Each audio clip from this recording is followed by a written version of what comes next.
네, 저는 주PD님의 강의 수강생입니다. 그리고 심사임당 시절 초기 구독자이기도 하고 봐왔고 주PD님이 어떻게 성장했는지 누구보다도 유튜브에 대해 얼마나 많은 연구를 하며 성장했는지 지난 5년간 지켜봤습니다. 그리고 느낀 것은 이 사람은 찐이다. 유튜브에 대해 이렇게 통찰력 있게 설명하고 이해하는 사람은 우리나라에 몇 없다. 그 중에 가장 탑이라고 생각해오고 있습니다. 그렇게 쌓인 저의 믿음과 신뢰가 요 며칠 사이 무너질 뻔했습니다. 정확한 사건 경위를 파악하기 전에는요.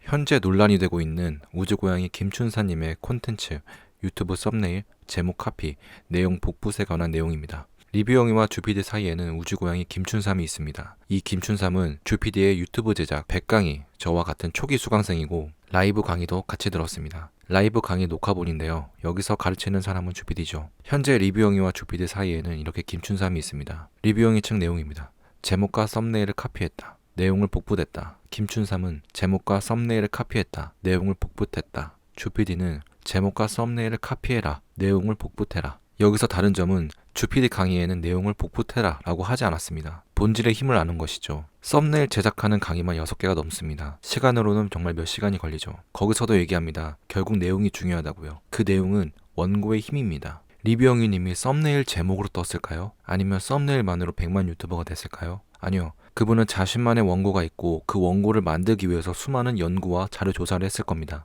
그렇게 하나의 콘텐츠가 완성이 됩니다. 주PD도 같습니다. 썸네일 제목도 중요하지만 결국 원고 싸움이다. 내용의 싸움인 것이죠. 원고 강의만 10개가 넘습니다. 어떻게 하면 잘 쓸 수 있는지, 어떻게 쓰는지를 세부적으로 나눠서 훈련하고 연습시키고 실전으로 가르칩니다. 그 어디에도 다른 사람의 원고를 복사해서 그대로 써라 라는 말은 절대 하지 않았습니다. 썸네일과 제목 카피가 그렇게 문제가 될까? 이게 문제가 되면 전 세계 콘텐츠를 제작하는 제작자들은 전부 잡혀 들어가야 합니다. 가수도 마찬가지고요. 음악이 표절 문제가 되는 게 그대로 멜로디를 가져와서죠. 어떤 곡과 사람의 영감을 받아서 자신만의 해석으로 재가공한다면 그건 그 사람의 창작물이 됩니다. 우주고양이 김춘삼은 표절을 한 것이고 창작을 한 것이 아닙니다. 주PD는 표절을 가르치지 않았습니다. 리뷰영이 또한 제목과 썸네일은 그대로 따라했습니다. 그래서 썸네일과 제목은 논란이 되어서는 안 됩니다. 김춘삼이 가르치지도 않은 원고를 복붙하여 표절한 부분에 대해서 논해야 합니다. 주PD는 복싱을 가르치는 체육관 관장일 뿐입니다. 복싱을 배운 사람이 체육관에서 시키지도 않은 사람을 패면 그건 관장의 잘못이 아닙니다.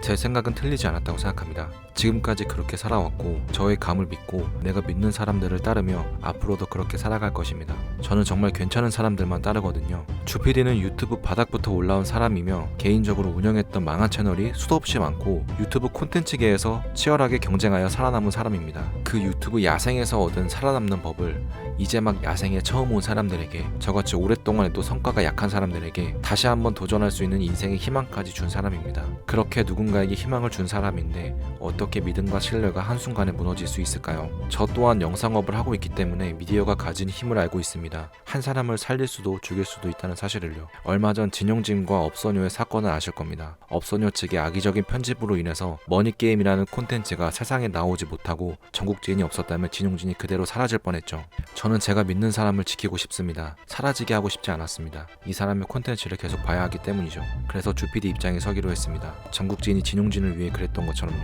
더 나아가서 김춘삼이 한 행동은 미디어, 디자인, 영상, 마케팅 업계에서 비일비재하게 일어나고 있는 일이고 사실관계를 확인하지 않으면 누군가는 사라질 수도 있습니다. 사라질 만한 행동을 하지 않았음에도 불구하고요. 대중이란 게 이렇습니다. 크게 보면 대중이지만 작게 보면 개인입니다. 그 개인은 각자의 이성이 있고 사리분별을 할 수 있어야 합니다. 내가 어떤 일에 대해 정확히 모르고 그 사람에 대해 잘 모르는데 그 사람이 잘못했다고 판단을 내리고 프레임을 씌우는 행동은 올바르지 못한 행동입니다. 여론조사에서 가짜뉴스를 시청하고 신뢰한다는 데이터가 가짜뉴스를 시청하는 사람의 70%가 그렇다라고 대답을 했습니다. 이 뉴스가 가짜인지 모른다는 거죠. 한 면만 보기 때문입니다. 대중과 개인은 각자 본질을 보고 파악하는 힘을 길러야 하며 우리가 미디어 시대를 살아가는 동안 이런 일들은 끊임없이 나올 것이며 누군가는 피해를 받게 될 것입니다. 우리는 1차원적으로 바라보는 것에서 벗어나 그 사건의 핵심, 본질을 보는 눈을 기르며 더 나은 사실 판단을 하도록 노력해야 합니다.